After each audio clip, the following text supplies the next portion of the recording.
Alright everyone, welcome back once again to this Beefcast production. I'm your casting host Beef, getting into Game 3 of this Best of 5 series coming out of the Asus Rocket Assembly Summer 2012. This is a group stage match between this Zerg and Terran player. Let's get right into it. In the bottom left hand corner here on GSL, what the hell is this map called? Atlantis Space Bear? I can never remember what they like to call it over there on GSL. Atlantis Space Bear. But Atlantis Spaceship, whatever you want to call it. It is going to be the Blue Zerg, one of the star players for Evil Geniuses. He is EG.IdrA. And in the top right-hand corner, winning last game in a beautiful style, he's going to be the star player for his team. He's Liquid.Taeja. So here on Antigua, whatever, Atlantis Space Bear. I never cast this map. I can never get the map name right. I always want to call it Antigua Shipyard or Daybreak or something else. But look at this bear. It's a bear. There's eyes and ears, and it's a bear. Like there's no way of denying it. So anyway, here on Atlantis Spaceship, it is a very large map, a two-player map here. So these players are going to be very macro oriented. This is a huge map, a map that Zerg tend to like quite a bit. So these players do really just want a macro. That's really what they'd like to do. So right now it's actually looking like the SCV is going to be producing a command center over here at the third. So this is kind of strange. I've seen this a couple of times before on Ohana, I believe, where the Terran player does in fact produce the command center at the third, and then they might float it over here to the natural, or they might just make it at the natural, another one at the natural as well eventually. But what this does for the Terran player is it really just kind of scares the Zerg. It means that they're not going to see the command center as likely. It's not going to be as likely if they do see it. And so they might think that there's some kind of proxy rack shenanigans, something along those lines.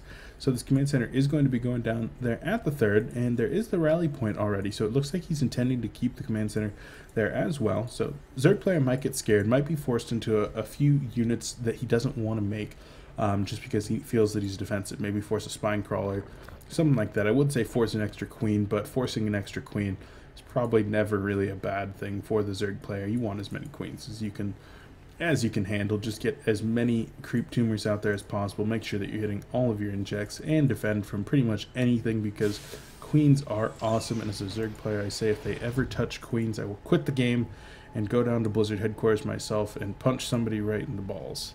But what can you do? Not today. Today queens are overpowered. Don't nerf them, please, Blizzard. They're talking about nerfing creep tumors right now, and well, that's fine. That's warranted, but don't nerf the queens. I like their 5 range. It's really nice. Back at home for EG.IdrA, that second hatchery has completed, and it looks like he will probably be shaping up to take a third relatively soon. No scouting has gone down from EG.IdrA other than this one overlord right now. 2 Zerglings going to be making their way across the map at this point. For Taeja here, the factory going to be going down. So for the third time, there's going to be some Hellion Harass coming out. No, second time. There was no Hellion Harass. That last game was so long. I forgot everything about the first game just because that last game was so long. 2 Zerglings going to be just continuing their scouting rotation right now. It looks like they will, in fact, scout the orbital command, because at this point, EG.IdrA has not seen the natural. He doesn't know anything about this third until those 2 Zerglings do, in fact, make their way over there. Not a big deal. EG.IdrA at this point is going to be looking and saying, oh crap, well, I need to drop that third pretty dang fast there, unless I'm going to go for some kind of an all-in, but that drone going to be making its way over there right now to start that third. 4 queens up on the map totaling right now for EG.IdrA, so he will be starting that creep spread in earnest. Expect that to make it all the way across Antigua. Dang it, not Antigua, Atlantis Spaceship in about 6 minutes, because this map is gigantic. If it was Ohana, it would be like 3 minutes, because that creep spread just spread so good. Yeah, it probably needs to be nerfed, but hey, whatever. Zerg for life, right? 2 more racks going to be coming down. Excuse me, no more racks going to be coming down over here in the base. I'm distracted right now. Tech Lab going to be coming down in addition to the starport right there. So we're going to see Banshees once again in very nice race of the wall there by our Terran player. These Hellions are going to chase down these Zerglings, so every one of those Zerglings should die eventually until that speed does in fact kick in. A couple of the Zerglings going to be turning around and saying, oh, well, we're going to die. We might as well take a couple hits off you. So 10 damage done. A couple hits indeed. The first Banshee is going to be making its way out right now, and it doesn't look like Cloak is going to be coming out either. Once again, the gas is just getting up right here, only about 80 gas mined from that one geyser. The third base is going to be coming under a little bit of fire literally from these Hellions, as the Queens do make their way over there to defend, but Zerglings on creep right there do manage to get us around on one of those Hellions, and the third is going to be relatively unharmed. Hellions just going to continue to try to take as much map control as possible, taking the one and only Zelmanga Tower here on the map, making sure to deny as much map vision as possible for EG.IdrA. I was just going to say EG.IdrA a little bit oversaturated here on his main, but as I say that, he's going to go ahead and transfer 6 of those drones to his third, but 4 more of these spine crawlers going to be, or excuse me, 4 more of these Hellions going to be looking to make their way into the third right now, but with the spine crawler and 3 queens there is absolutely no way those Hellions are going to be getting in. Third base already in operation for Taeja. So Taeja in a very good position economically, playing extremely greedy with this Banshee going to be making its way across the map right now. The only combat units he has on the field right now are 7 Hellions and a Banshee. So Taeja just playing extremely greedy at this point, really relying on his harassment to keep his Zerg opponent in his base, and really hoping that there's no kinds of all-ins coming in right now, anything like that, which is pretty safe to assume when you're playing against EG.IdrA. But look at this, Terran Vehicle Weapons 1 and Vehicle Plating 1 are going to be coming up, so Taeja is going to be going Mech. That's awesome. Let's see how many factories do go down, working off of 3 bases right now. I'd want to see all of these gases taken right now, working off of only 5 gases, but gas is the limiting factor when you're playing Mech, so he really needs to get that 6 gas up and going as fast as possible. And Viking production going to start now here for the Terran player. Really just wants to get that one Viking out on the map, deny any kind of Overlord scouting, and make sure that EG.IdrA does not see this Mech play coming. Starport going to be moving away, as a barracks is going to be creating as many tech labs as possible for all the up and coming factories that are going to be produced right here. 2 factories going to be making their way onto these 2 tech labs to double start what I would assume would be siege tank production and blue flame for those Hellions. And EG.IdrA's tech of choice right here with the lair is going to be an infestation pit. A money scan there from Taeja, going to spot the timing of the infestation pit as well. With all these Hellions going to be making their way across the map, this is a lot of Hellions. They might even be able to take on these queens. I'm not quite sure right there. Yeah, it's going to be a relatively even trade, and even though minerals are essentially free for a meching Terran, you don't want to trade those Hellions too much if you don't have to. 2 factories in total right now. Is it 2? Can I count? No, there's 3. 1, 2, 3. In production right now are 2 more factories, bringing them up to a total of 5, in addition to a 5th command center. Look at this.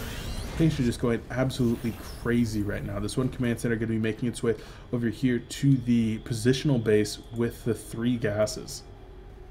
So with that 3rd gas right there, that's going to be really, really good for both of these players. Both of these players are going to be going on builds that rely heavily on gas. So being able to get that rich Vespene Geyser is going to be absolutely awesome for Taeja. He'll be he'll be able to operate off of like 6, 7 factories, something like that at that point, be producing 4 or 5 tanks at a time, in addition to as many Hellions as he possibly can. So that's going to be really cool. I'd love to see how this game ends up shaping up. I'm really excited to see this game with a really aggressive meching Terran with his macro. Hatchery going to be finishing up here for EG.IdrA, taking all 3 of these extractors once again. So both players going up to a total of 9 refineries and extractors right now. All of these Hellions, in fact, going to be surrounded by Zerglings right there. Hellions stepping a little bit too far out onto creep, so very nice job picking all those units off for our Zerg player. The Zergling's going to be trying to get out there and establish a little bit of map control. Those Banshees never really did a whole lot that I was aware of. There's one over here and one over here, just kind of try to spot anything. Only 1 worker killed throughout this game. That was probably the scouting SCV there for EG.IdrA. More of these Hellions going to be moving out across the map right there, as they do in fact reveal Blue Flame. So now that Blue Flame is revealed, EG.IdrA's probably going to have a very, very good idea that in fact Mech is going to be what's on the way. But with a double Spire right there, this is going to be relatively interesting. See how this plays out. Hive is done, so EG.IdrA is going to be rushing into that Broodlord tech, which is a decent choice against Mech. Those Hellions and those tanks aren't going to be too effective against a Broodlord based composition army. But At the same time, Vikings and Thors both do pretty well against Broodlords. The Vikings especially do extremely well. But with this one Overseer in his base right now, let's take a look at IdrA's vision. He sees every single one of these factories already. He sees that, well, there's pretty much everything you could possibly imagine right now for our Terran player. Thors and Banshees can be making their way across the map with the ground support and the cannon fodder of the Hellions. IdrA choosing to respond to this by doing absolutely nothing for the time being. Zerglings and Infestors going to be the choice, but Zerglings do not do very well against Blue Flame Hellions. Right now, the Banshee spotting up here on the high ground for the Thors, as the Thors do in fact take out one of the Rich Bethlehem Geysers. But I would like to see Neural Parasite come out for IdrA. That is something that we do see that Zerg players will use against a heavy Thor-based composition. Right now, the Thors are going to get surrounded by all these Zerglings, and Zerglings actually do relatively well against all these Thors, but right now the Infestors are actually getting obliterated by the Thors, and losing 4 Infestors right there to those Thors was not something that needed to happen from IdrA. Hellions going to be spawning this hatchery over here, the 5th base for IdrA on the left side of the map, and going to be doing their best to take out that as much as possible. +3 for Terran vehicle weapons are going to be starting at home. So working off of 5 factories, but at the same time producing all these barracks right here. The barracks are going to be pretty effective as a wall, making sure that there's not going to be any Zerglings run by us into this base for the time being.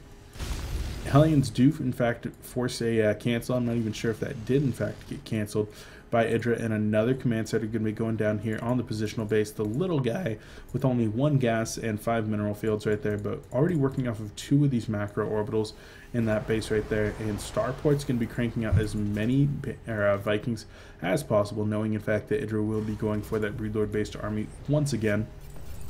And another couple of factories, in fact, going down over here. Even a missile turret going to be plopping down right there to probably spot for any kind of infestor harassment. That's really one of the things that you need to watch out for as a Terran. When a Zerg is behind us, ostensibly in this position, they could be doing something like infested Terran harassment. So right now, all these Blue Flame Hellions, which are once again essentially free. Minerals are not anything to a meching Terran. They're absolutely nothing.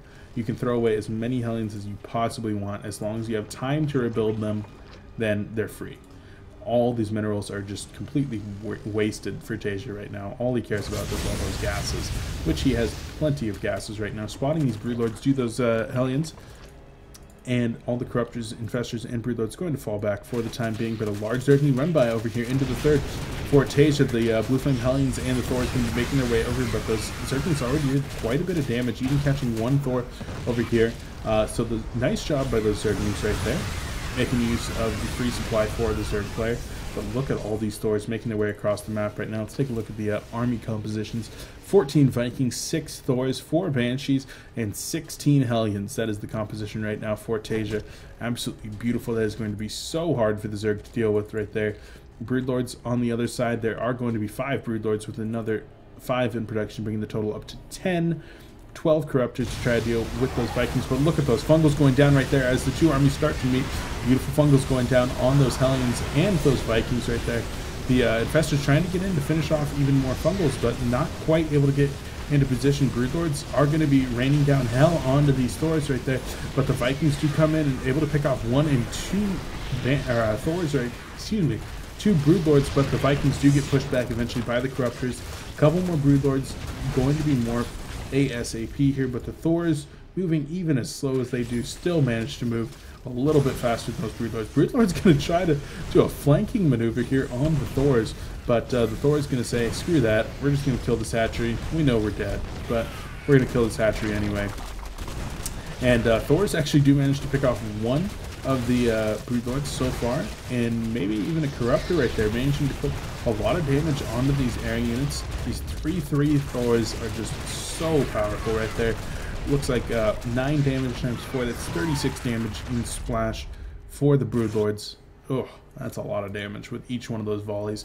Against light units in the air, that would be Mutalisks. Oh my god, I don't even want to think about that as a Zerg player. It's like my nightmare. And so right now the Planetary Fortress has in fact been completed over here. Hasn't taken a Vespene Geyser yet. I wonder if there was some kind of a Zergling run, but it seems kind of weird that that hasn't been saturated a little bit better. But Taeja's economy actually faltering a little bit right now. After having to reproduce all of those units, it looks like he's a little bit starved on minerals of all things. So trying to reproduce as many units as he is possible right there. A lot of Vikings coming in right there, able to pick off 1 and almost 2 Broodlords, but not quite yet. This is kind of a scary position for IdrA to be in right here. He wants to be able to lay siege to this base, but all those infestors are never going to be able to get any position on the Vikings as long as Taeja's micro is good. And all those Thors can be putting up so much splash damage onto those Corruptors right there, taking so much damage. In the meantime, Zergling run by over here as a Blue Flame Hellion and 1 Thor, try to clean that up as best as possible. But 1 Banshee going to be going in there. Valiant effort, but he falls indeed. A couple of Hellions going to be making their way across the map over here and indeed trying to run by and do damage of their own. But a nice fungal from that 1 Infestor. Not exactly managing to kill all those Hellions, but at least putting a little bit of damper on their Joyride. Corruptor's going to be engaging once again over here with the Vikings. There's no energy for a PDD from that 1 Raven that did in fact just come out, but all those Thors going to be putting up so much splash damage onto these Corruptors right now, and there are now enough Vikings for sure to clean up the rest of these Corruptors. But look at that, an absolutely beautiful fungal. The second fungal going to be going down. Is he going to be able to get 2 more here and 1 more? And does he get the last one? And does he get the last? Oh my god! There we go. Every single one of the Vikings does in fact fall, but those Thors should still be enough to deal with the number of Corruptors that are on the field right now, forcing a lift on the starport so that he can get those Thors over the map. 1 more Infestor going in and saying, okay, I've done my job, I can die now in peace. Blue Flame Hellion's in fact going to be cleaning up and doing a lot of damage right there. Cleaned up a ton of workers, 58 workers killed right now for IdrA, 33 down for Taeja. So Zerglings making their way once again across the map, trying to get any kind of damage done onto the Terran player's base, finding the Planetary Fortress and saying, okay, that's probably not where I want to be. About 5 of these Lings are going to start to work on one of the barracks in this wall. Not quite exactly what's going to be happening, but these Blue Flame Hellions still, in fact, are causing trouble. 1 more Blue Flame Hellion will be the only thing left, but those Broodlords put an end to his Joyride. Indeed, these Broodlords are 3-2. That's a pretty high upgrades there, excuse me. With the double spires that IdrA took relatively early, both of them right here. Alrighty, so now that there's finally a little bit of a lull, I can catch my breath. Down in the bottom right hand corner, this base has finally become operational for IdrA as a scan goes down from Taeja, realizing that that is in fact there. 5 spine crawlers going to be going down, 4 spine crawlers even.